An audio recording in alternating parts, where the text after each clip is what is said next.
My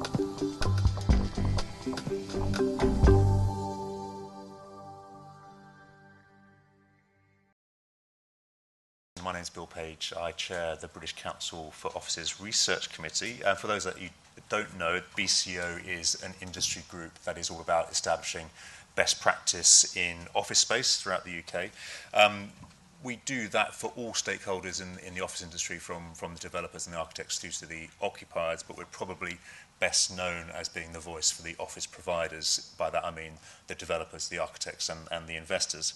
Also have another role. My day job is with Legal & General, hence the umbrella on those slides. I'm in the research team at Legal & General Property, and it's my role here to try and understand what the big themes and trends are that are going to impact property markets, in particular offices and industrial, and to try and work out what that means for performance. So I'm kind of speaking with two hats on today.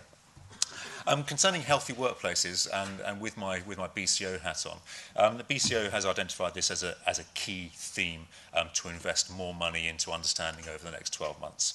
Why is this? It's not technically a new thing, but the paradigm, and I don't think it's unfair to call it a paradigm shift, has really moved on over the last 4 years. What the BCO has identified is a role to add some more clarity into health and well-being in the workplace. There has been, for the right reasons, a proliferation in research and opinion about what offices should provide to promote health and well-being. But with that proliferation comes a little bit of confusion on the part of the office industry. People don't quite understand what they need to know to deliver a healthy and productive workplace. And what the BCO is hoping to do in this research, which we publish in April next year, is to really provide guidance in terms of what really matters to deliver this. So key messages for my session today. Industry is really coming along in terms of its awareness and its ability to deliver space that impacts health and well-being and productivity. It can do much more though, and we should be aware of some tokenist methods that attempt to introduce a bit of health and well-being into the workplace, but are little more than a kind of token football table in the breakout area to encourage people to get up and move around more. The industry can do a lot more and is guilty of a bit of what we call well-washing, some tokenist messages. Also, the third key message from today is really that the property delivery industry really needs to understand health and well-being throughout the whole building life cycle. Where we've been guilty in the past is just assuming this is something that happens at occupier fit-out. So when an occupier takes a new lease for a new office building, it's something that can be embedded then in terms of the design of the workplace. That is true, but it can be so much more, from the way the individual building is designed in terms of its shell and its facilities, to where it is located within a city in terms of whether it's walkable, close to public transport networks and so on. We really need to take more of a building life cycle approach. So, some key messages. A couple of these points have been made already, but I will repeat them. There's an economic imperative to getting this right. Health and well-being is not necessarily the same thing as productivity, but it is a key ingredient for productivity. So we know there are issues with absenteeism. Charles just mentioned presenteeism. But the lack of productivity in this country is creating economic cost, but also the financial health costs for our National Health Service as well. Industry practice, as I mentioned up front, is lacking. We're guilty of a bit of well-washing, but also a lack of understanding about the key points of intervention throughout a building's life where health and well-being can be introduced. We're also lacking in appreciation of who the different stakeholders are in a building's life to try and get this going. It's not all about the architect for the internal space. There's so many more people that can influence this. Building life cycle is absolutely key. Understanding this is key, and the opportunity is growing. We are thinking about offices in a different way, not just a shell in which corporates come along and do their work, but we're thinking offices more and more as a tool to improve productivity and improve health and well-being, not just something that prevents harm. And for investors, wearing my Legal & General hat, there is an opportunity here as well. Occupiers who are happy in their space are more likely to stay put for longer. They're less likely to exercise lease breaks. They are more likely to renew their leases at expiry. There is an income motivation here. And also, we are aware of increasing risks around litigation. An office that can create harm, there's going to be a chain reaction where an employee will sue their employer, who may well countersue their building provider. So the industry is getting increasingly aware of this risk. Now, Adam mentioned he wasn't going to talk in detail about UK productivity. I do have a chart on this. I'm a researcher by background, so charts are my comfort blanket. But just to kind of explain some of the risks out there in the general economy. Firstly, the chart on the left, UK productivity. The thick line is what has happened in terms of output per worker, and the dashed line is where productivity, by the same measure, should have been by 2016, 2017. In a sense, we are almost 20% behind where pre-existing trends suggest we should be in 2017.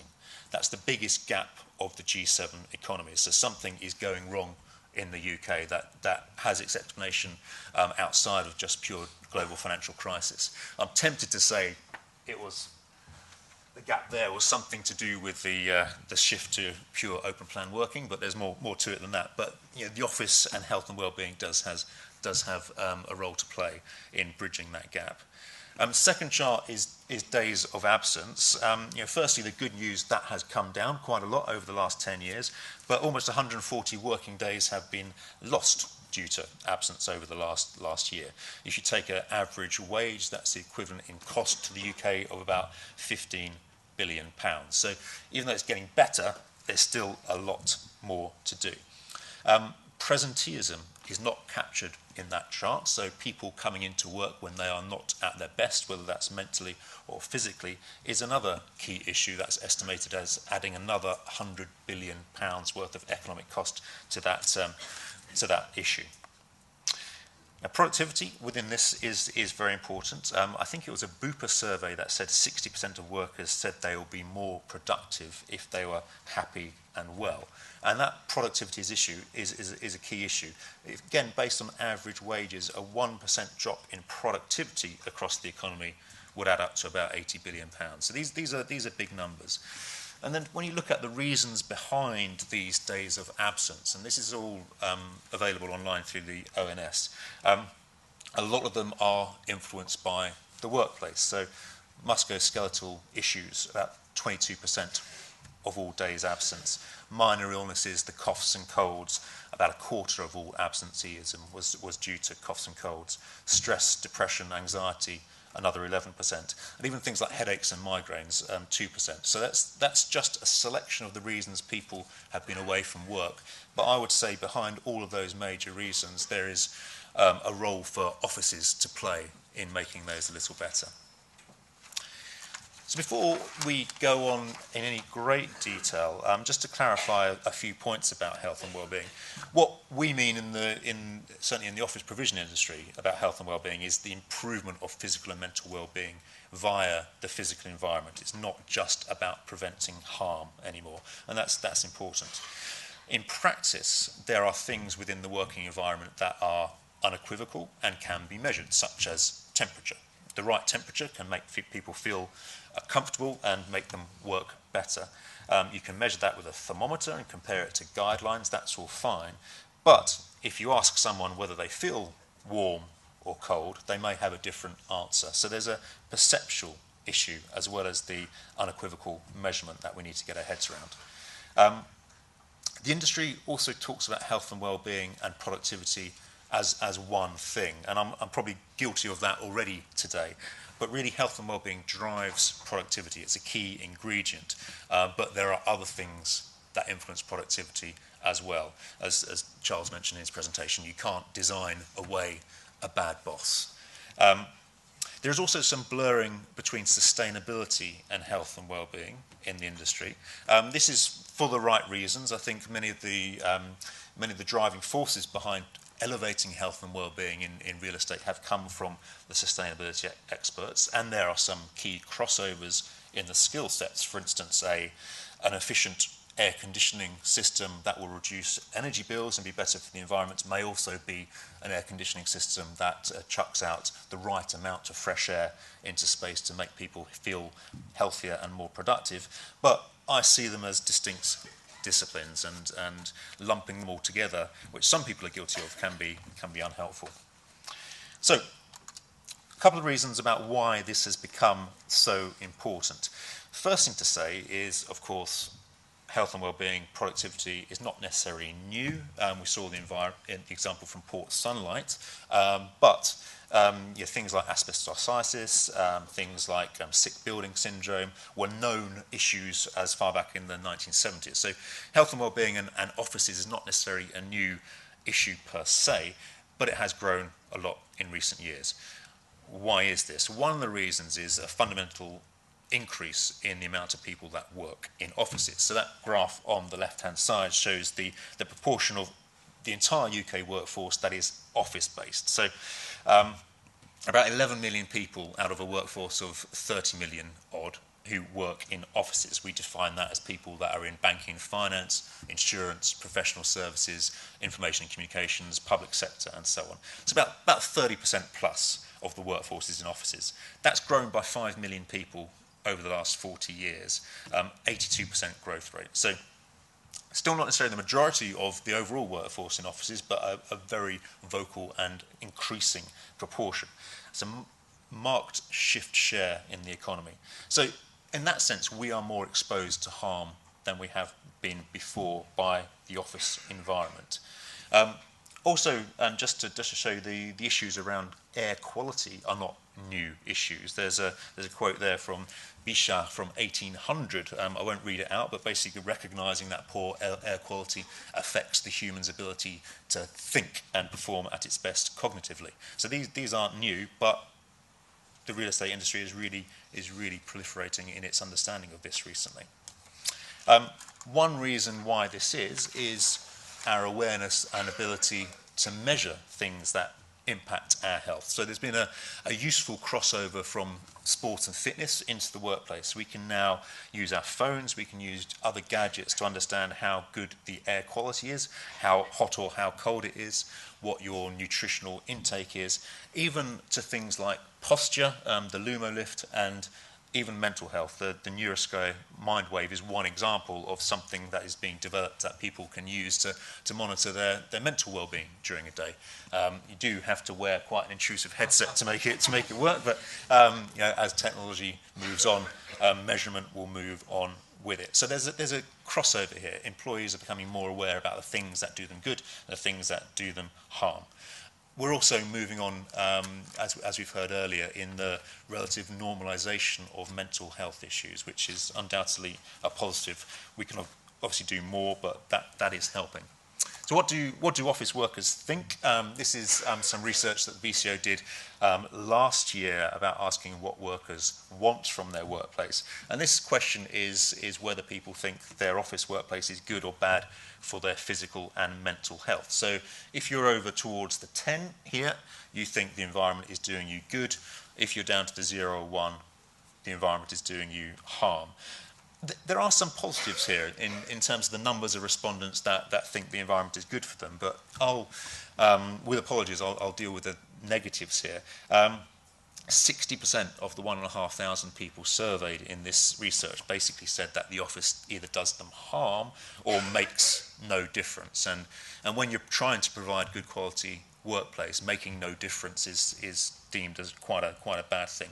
And 54% say that the office was mentally damaging or inconsequential to their health. These are big and important numbers, and the industry is waking up to them. Awareness is also growing, and the World Green Building Council did some excellent work in 2014 and again in 2017, summarising the medical evidence that is behind a lot of the theory in terms of workplace design. I won't go through the numbers here, but if you're interested in this kind of thing, I do urge you to look at their report. And I think in 2014-15, when they first brought out that research, I think that really did mark a game change in the way the industry was thinking about this.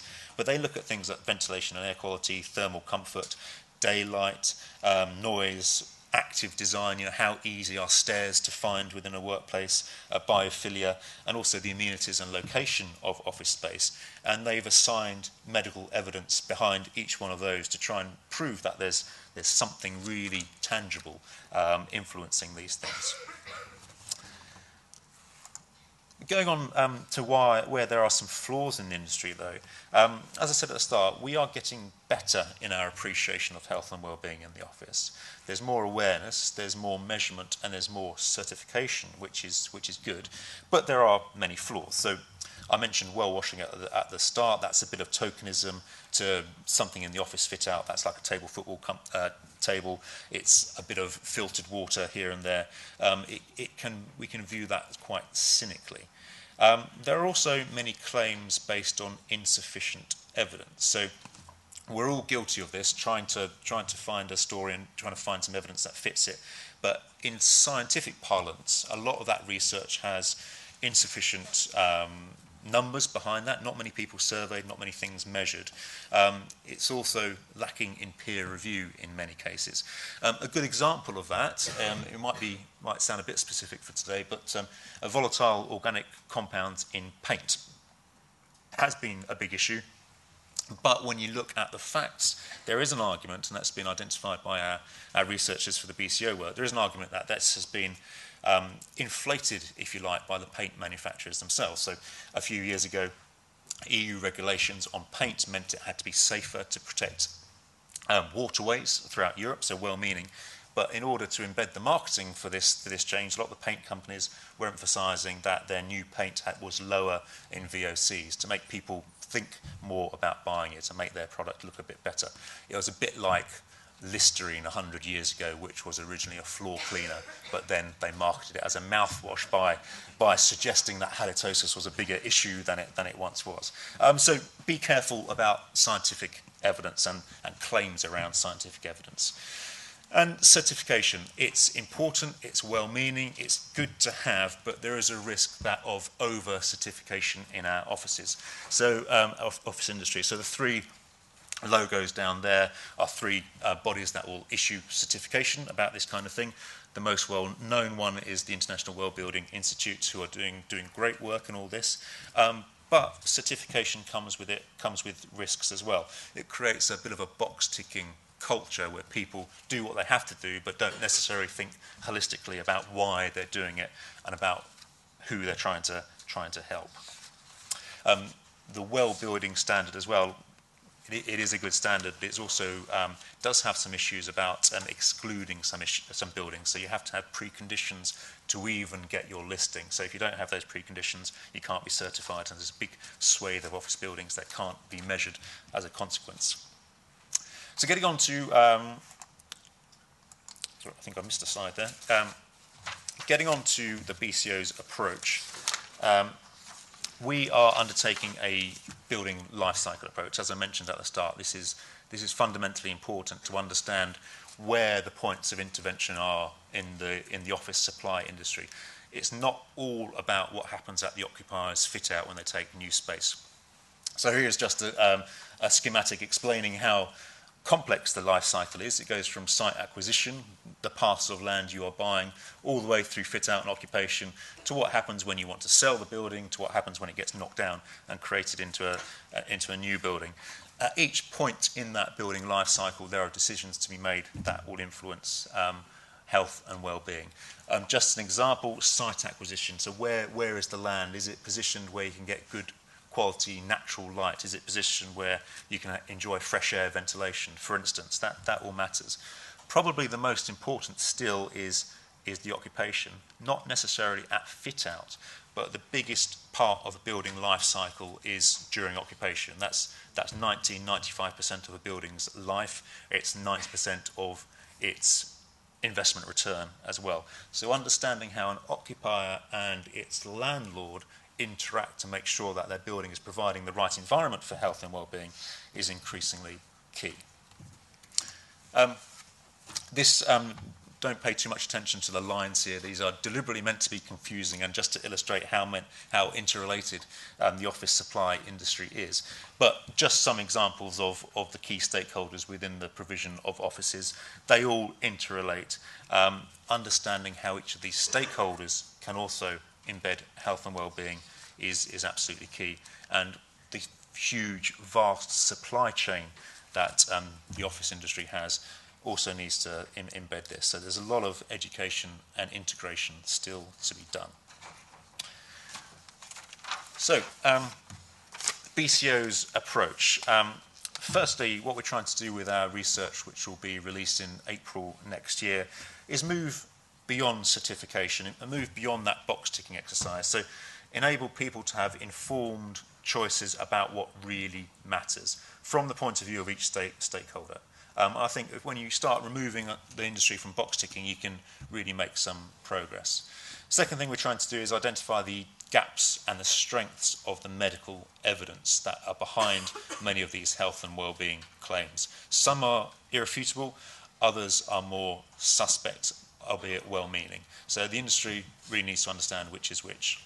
Thirdly, move with the goalposts. The bodies that are certifying our office space are also moving. Fitwell are bringing out some new guidance this year.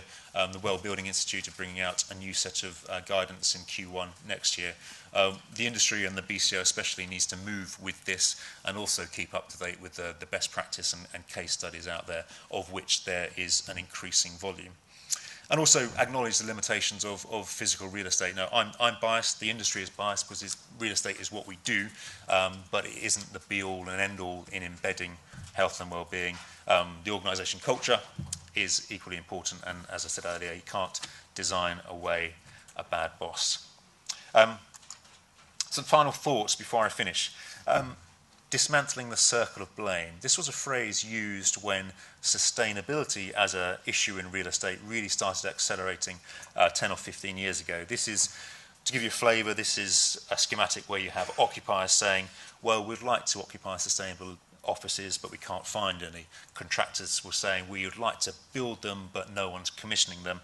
Developers were saying, well, we'd like to develop sustainable offices, but occupiers say they can't find any. So you get this circle which is very difficult to solve. I kind of think that health and well-being in the office provision industry is at a similar point. We're making strides, but the whole industry needs to elevate itself to make some real progress here. We do need to manage expectations. There are some meaningful gains to be made in productivity from embedding health and well-being initiatives, but you don't necessarily aggregate those marginal gains. So, for instance, if you can prove that your workforce will be 2% more productive because the air quality is better in your offices, that doesn't necessarily get added on to the 2% that feels more productive because the temperature is right, for instance. So you can get a bit carried away and start adding up all those incremental gains and think that you can create an office building that is 40% more productive than it was before. It doesn't quite work like that. That said, the gains that are still available are significant. Thirdly, health and well-being. It doesn't have the same legislative stick behind it that sustainability had. There's not so much in terms of central government rules saying you must deliver health and well-being certified space like there is with sustainability. This will probably change with better medical evidence, I believe, but what will really accelerate this is occupier litigation. I think we're not far away from seeing that extra measurement that happens within our workplace becoming a lawsuit. Fourthly, intuition. Investors and developers of office buildings know that happier employees will lead to better, happier, more content employers. And if the employers are happy in the building that they are in, they are more likely to stick around. There's an income retention driver for this. And finally, a better cooperation between the real estate supplier and in particular the occupier throughout the whole building life cycle. So that 10, 15, 20 years a building is let for, the landlord and the occupier needs to be talking to one another to understand whether their building's doing what it should be.